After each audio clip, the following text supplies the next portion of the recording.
let's get into it with Mr. Joe Davis, and let's talk about how we can leverage AI. How you doing, Joe? George the Tech. I'm doing good, George. How are you? I'm great. I'm really glad you could join us today. This is going to Thank be you. a lot of fun because it's just such an unbelievable territory to enter for us that we really haven't gone into yet. When I saw you at WovoCon in Chicago, and for those of you who have never been to a WovoCon and don't know how they work, it's an unconference where the attendees of the conference get to choose what we're going to be speaking about, right? And what we're going to be learning. And the other attendees also decide what they want to teach, right? So then what happens is everybody puts what they want to teach on a wall on cards, big, huge area, like 50 feet of wall is covered in colored cards. And then everybody gets to vote on what they want to learn. And what do you think was the most popular or nearly the most popular topic? It was definitely the topic of using AI in your voiceover business, taught by Mr. Joe Davis here. So I'm so proud to have Joe here with us today teaching this. Is this their first time teaching this on a webinar format? I've done it a few other times, but not as in depth. It was just like a 30-minute overview. So here Cool. we're actually going to get our hands dirty, which is exciting. And Yeah, so there's going to be some real demonstration time. You're going to show some tools, how you use them. Again, it's not going to be heavily formatted. We're just going to get into it. And before we get too much further along, I just want to make sure you guys are aware of what our agenda really is. It's pretty open, but we're going to stay focused on using marketing and efficiency stuff for making your business work better with AI. We're not going to get into AI voice replication or AI-based noise reduction and engineering. Those topics have been either taught or will be taught in the future. So stay tuned as we get into that stuff more deeply. But here's what we're going to get into. So anyway, Joe Davis, I don't even need to read his bio because I've known him a long time. He is a real innovator and a creator in this tech space for serving the needs of voiceover actors. He's an incredible alloy. Are you an alloy too? He's an incredible I've been ally. called worse. Yeah, he's an incredible ally to the voice actor, all the voice actors out there looking for better tools, easier tools to use, better ways to make websites, and all sorts of incredibly advanced stuff that we know he knows, but we're going to make sure we rein him in and make sure we stay on topic for things that you guys can really make use of today. So without further ado, here we are. Take it away, Joe Davis. Thank you, George. The voice acting world is not necessarily one that AI companies have focused on, but the good news is that all voice actors pretty much are small businesses, and there's a ton of AI tools, software made for small businesses, and much of it can be leveraged, like something called Neuron Writer, which is an amazing tool for writing SEO content and analyzing what other people are writing on their websites and what's working. But for the purposes of today, we're going to stick to fairly mainstream things like ChatGPT, Claude, Google Gemini, that sort of thing. And this way, you'll be able to walk away and have something that you can actually take action on. So we sent out a poll beforehand and asking what aspects of your voiceover business do you think that AI could be useful in? And as you can see, I think George just put it up. The two biggest categories are reducing repetitive work and enhancing marketing and client outreach. We've also got audio editing up there, which I think George will cover in another webinar, and improving audio quality kind of falls into that same category. And then automating administrative tasks, invoicing, and that sort of thing. Because invoicing is so important, I think you have to be careful. AI is still fairly experimental, and hopefully you'll see examples of that today, because when you're using AI, things don't always go right. And sometimes they go decent, sometimes they go really wrong.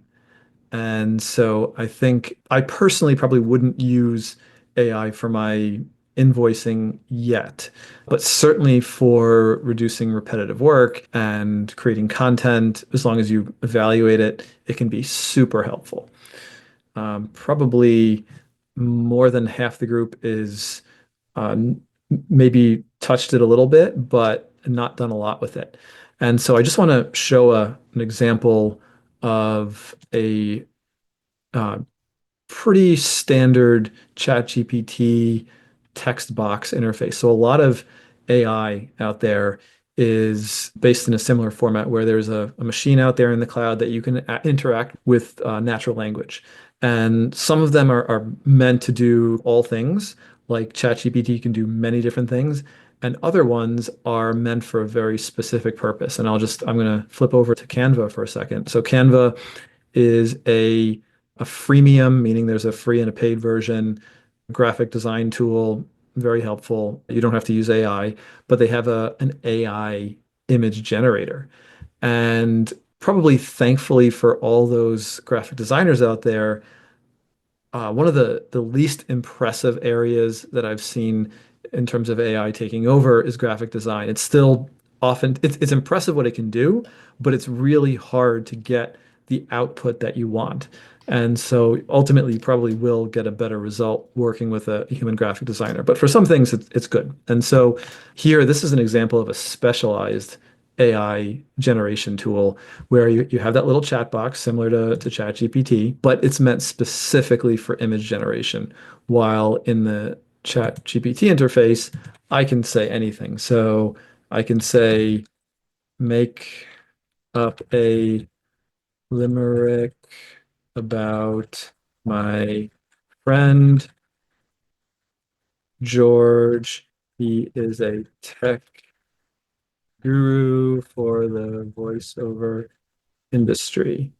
And let's say make a That's funny. pretty good typing under pressure, Joe. I'm impressed. Thank you.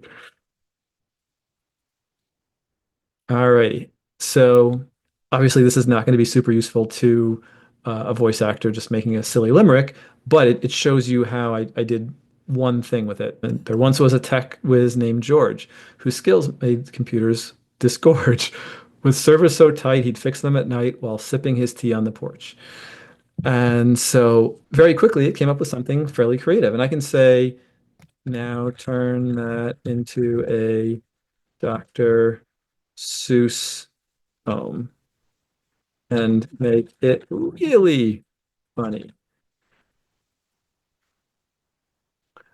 And immediately, with that, basically no delay, it did that. Now, I could continue in this same chat and ask it to write content for my website. But what experts in AI have found is that when you start a conversation with AI and then you deviate to a new topic, you tend to get a worse result if you stay in the same chat. So if I was iterating on this, if I wanted to keep playing with poems and limericks about George, it would make sense to keep doing it in this window. But if I want to now say that I'm a voice actor and I want you to help me create a genre page for corporate narration, doing it here would not help you achieve the best result. And so what I would do is start a new window, a new chat. And so in ChatGPT, you can do that just by clicking this icon here, and that will open up a new one. You'll have your previous chats on the side over here. Although for some reason I don't see George's, but maybe if I refresh, it'll be there. There we go. Funny limerick about George. And so you have a history of everything that you've done over here. Now, do And you you have can to rename own it. an account and be logged in for that functionality, the history? Good point. So ChatGPT, along with the others, have different usage levels. And so you can go and use ChatGPT for free without any account, but that's probably going to give you the worst experience because you won't have any history of what you've done, and it's going to be the dumbest version of AI. And then you can create a free account and log in and use the free version. That's like the next level up. And then you can pay for varying levels. So as you start to pay, you get access to different models. And I'm not going to get too far into this because we could go really far into the weeds, but different models do different things better. O1 is for advanced reasoning. GPT 4.0 is the kind of general use one that most people who have the paid accounts are using now. You can do with scheduled tasks. This is a brand new feature that they just launched, I believe, about a week ago. and that allows you to do automation within ChatGPT.